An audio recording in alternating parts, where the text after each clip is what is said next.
pinapalawak, na musika at balita ay pinapalaganap. Naglilingkod The 92.3 FM Radio Manila, your favorite music radio, ka-vibes. Ang ating pong oras, 5 minuto.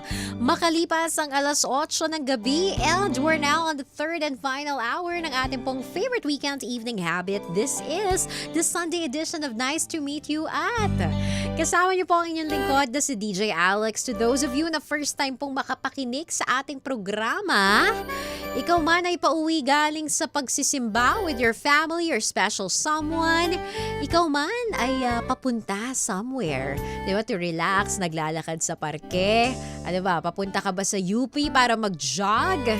Nako ka-vibes, syempre nice to meet you. Ikinagagal ako na magkakilala tayo sa kauna-unahang pagkakataon. And speaking of makikilala, sino nga ba ang ating makikilala ngayong gabi as we open our lines? Ang ating pong numero na inyong tatawagan if you wanna share something or if you can resonate with tonight's thoughts, ating pong question. To confess your feelings or to let it go silently? Aamin ka ba sa iyong tunay na nararamdaman o itatago mo na lang ito at ibubulong sa hangin?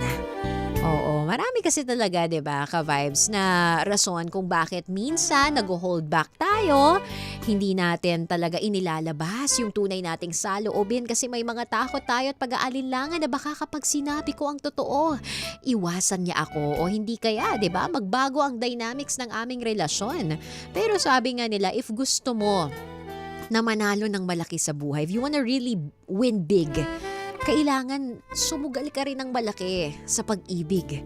Kaya parte po ng pagsugal sa pag-ibig, syempre, is yung pag-confess or yung pag-amin sa iyong nararamdaman na kung i-reject ka man, sige, masasaktan pero tuloy pa rin ang buhay. Pero kung manalo ka, jackpot.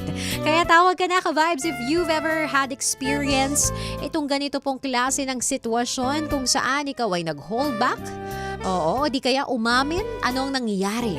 0954-406-1967. Let me repeat that. It's 0954-406-1967. At just like that, ang bilis naman, we have a caller. Hello? Hello?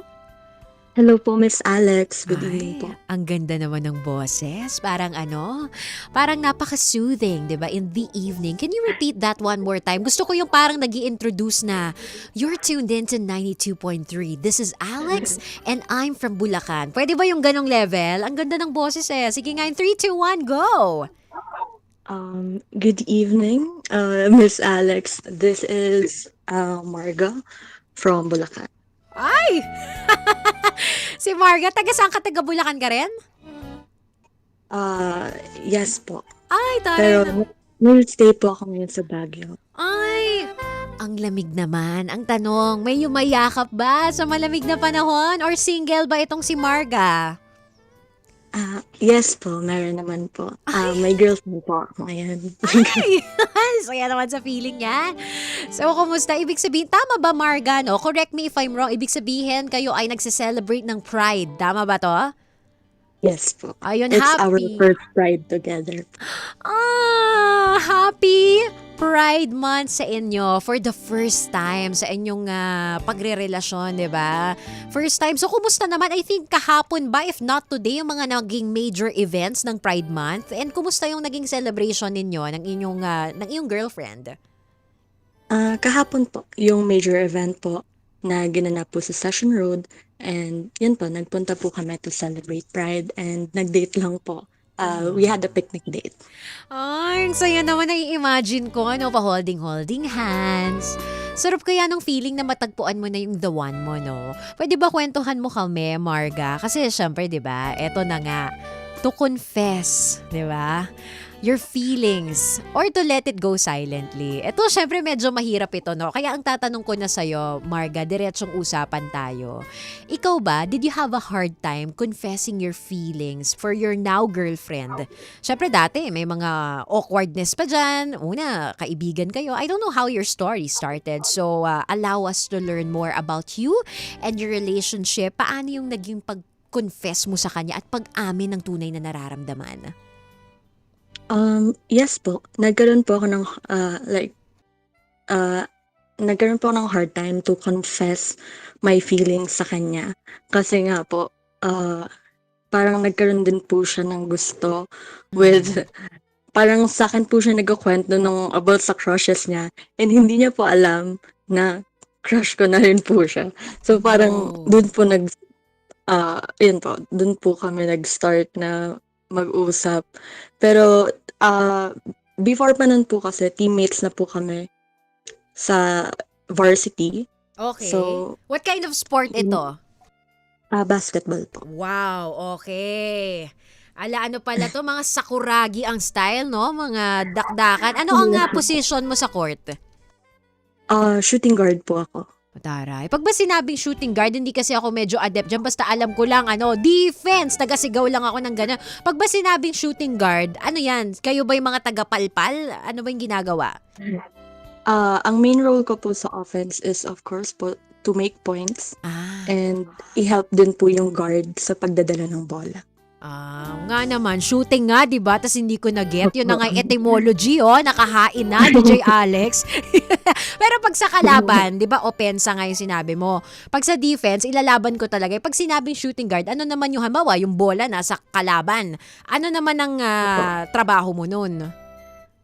Pag sa defense naman po, babantayan ko po yung other guard din po ng kalaban and ayun po, defense din po talaga. Mostly po, usually po nasa outer part po kami ng sa 3 points na nagdi-defense. Doon po Ganun kami pala. handa. So, hindi kayo yung tagapalpal kasi sa outer nung di ba? Sa outer Opo, nung kasi 3 points line. Opo. Yung mga mas matatangkad na lang po yung ibibigay na po namin doon. Ganun pala yon. At least we're learning, 'di ba? Alam naman natin ang Philippines talagang basketball-centric country yan. Kahit sa ang kanto, 'di ba? Kung hindi gagawing parking lot, gagawing basketball court.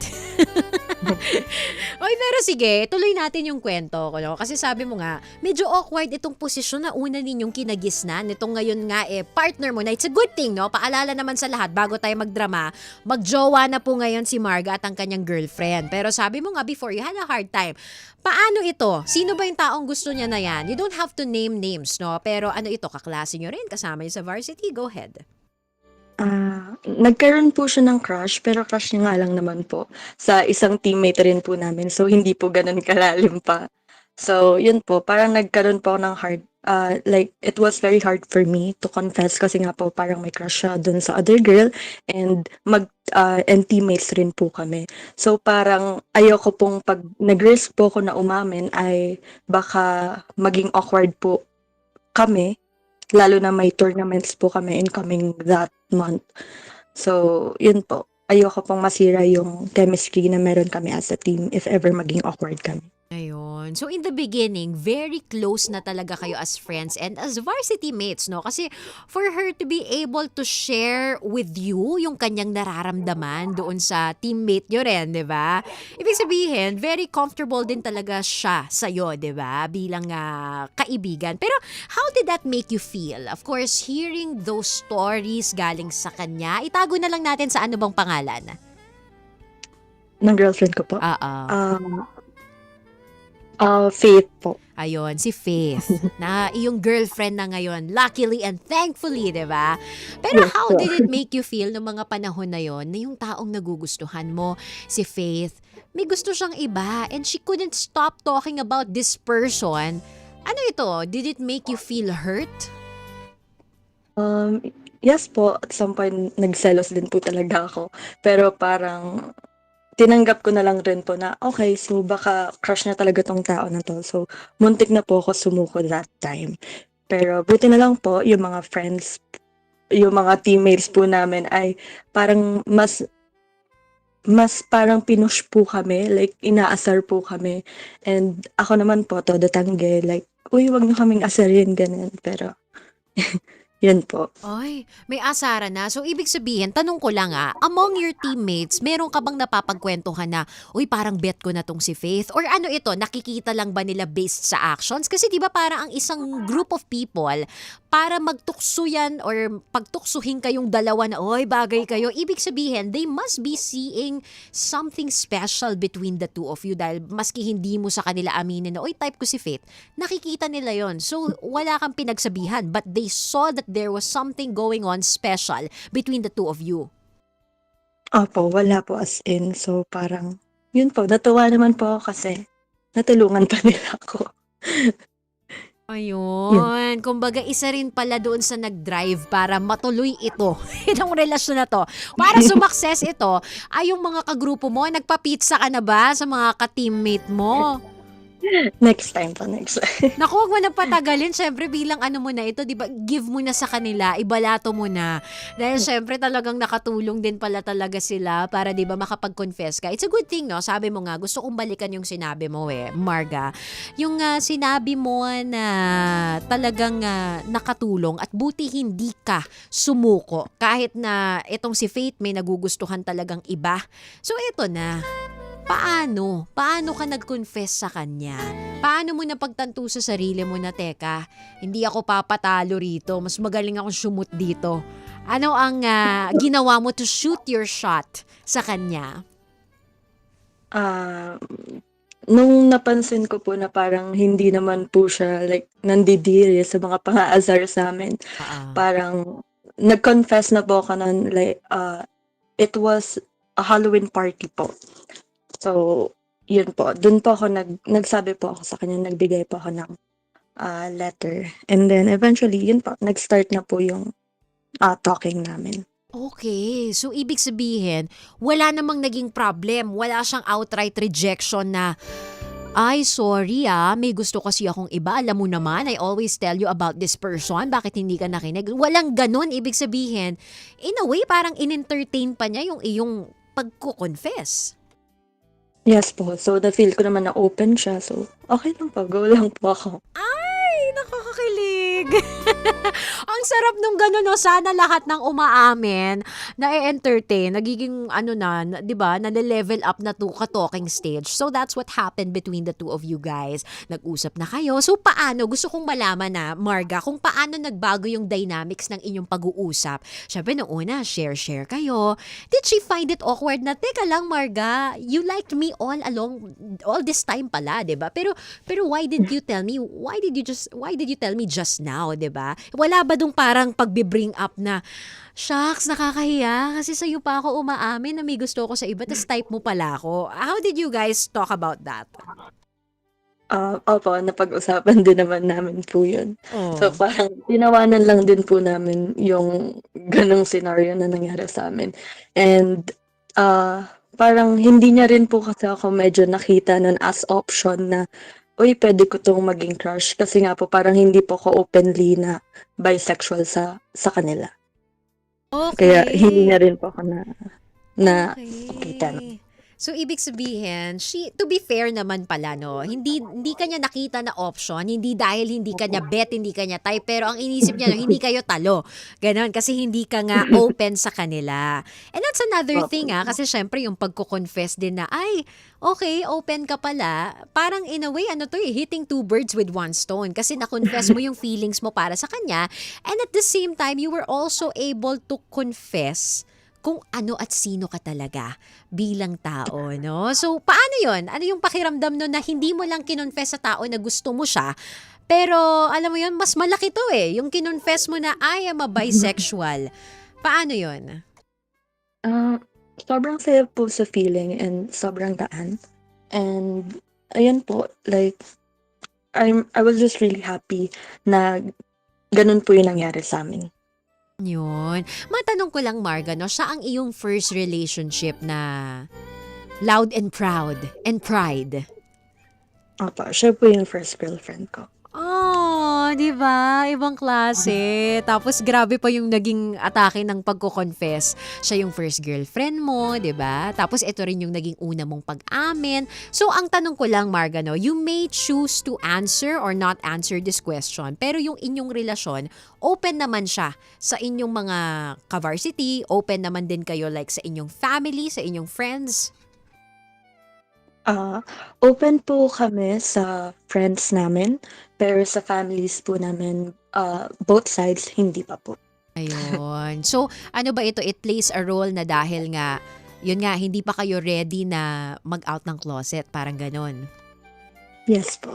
Ayun. Pero darating din tayo dyan kasi 'di ba paalala din sa lahat ng mga ka-vibes natin, no? Hindi porke halimbawa may kaibigan, halimbawa na lang ganito para mas maintindihan natin. Kunyari ka-teammate ko si Marga, hindi naman ibig sabihin yan ipagkakalat ko na dahil boto ako sa kanila. Ay, alam mo ba tita, ganito nga. Hindi, 'di ba? Sabi nga nila, yung closet ng iba, yung closet ng iba is not for us to open. Kaya hayaan po natin sila hanggang sa maging komportable sila, maging buo ang loob na ilabas yan. Pero sa ngayon, kumusta ang inyong relationship? How long have you guys been together na ba? Uh, we're half a year na po, Ang tagal na and rin. staying strong naman po and healthy. Yun. Eto lang matanong ko lang kasi syempre alam mo naman medyo may pagka-chismosa ang mga ka-vibes natin. Pag ba ganyan, wala na yung selos-selos sa inyo. Kasi syempre, alam mo yung history ng mga kwento niya about sa crush niya eh. Hindi na nabibring up or are you guys mature enough para hindi na i-bring up yun? Because what's important is kung ano yung nasa present. Hindi na nagmamatter kung ano yung mga kinonfess niya sa'yo tungkol doon sa dati niyang crush. Silosa ka ba? Um, Sakto lang po na selosa, pero yun po, Aha. hindi naman na po nagma-matter since crush nga lang naman po yung nangyari nung time na yun. So, okay lang po ako. Yun. Tsaka syempre hindi niya alam nga nung time na yon na ay, pwede pala kami. Pero yun, no, paano ba yung mga katangian niya na talagang masasabi mong lalabas ako, mag-out ako para sa'yo, paglalaban kita, kahit na medyo mahirap itong confession na to. Kasi ano ito yung naging confession mo, doble ito. Confession sa kung sino ka talaga as a person and confession doon sa tao na talagang iniibig mo na. Mm. Of course, so she's very pretty. Uh, she's family oriented, and I really like about her is nakita ko po talaga na sobrang buti niyang tao. Yun po. Ayun. Gusto ko yung she's really very pretty.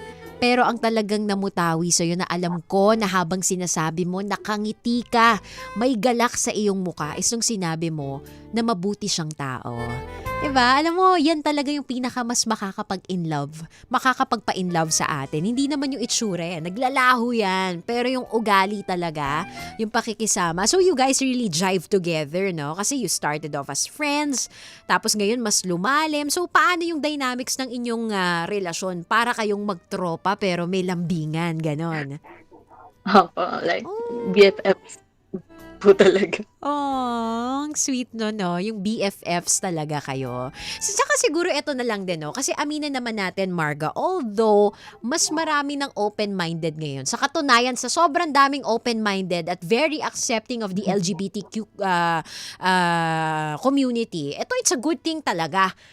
Kaso napaka-traffic kahapon sa sobrang dami ng sumuporta sa mga Pride events. Again, this is a good thing pero talagang very evident yung support ng tao nating mga Pilipino sa Pride Month dahil sa dami ng mga umattend at sumuporta, 'di ba? Dun sa mga event to the point na nagkanda traffic, no? Pero again, 'di ba? May mga ano pa rin, may mga detractors pa rin sa ganyan na sasabihin, hindi naman 'di ba? Iba 'yan. Kailangan ng babae para sa lalaki, lalaki para sa babae. Pero siguro if there's one explanation that you can give to those people na hanggang ngayon medyo sarado pa rin, wala namang difference, 'di ba?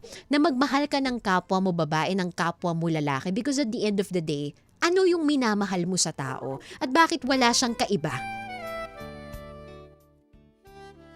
Um, it's Yun po, same lang din po talaga na basta mahal mo po yung tao kahit ano pong ah, kung lalaki man yan o babae man yan or yun po, basta mahalin niyo lang po yung isa't isa.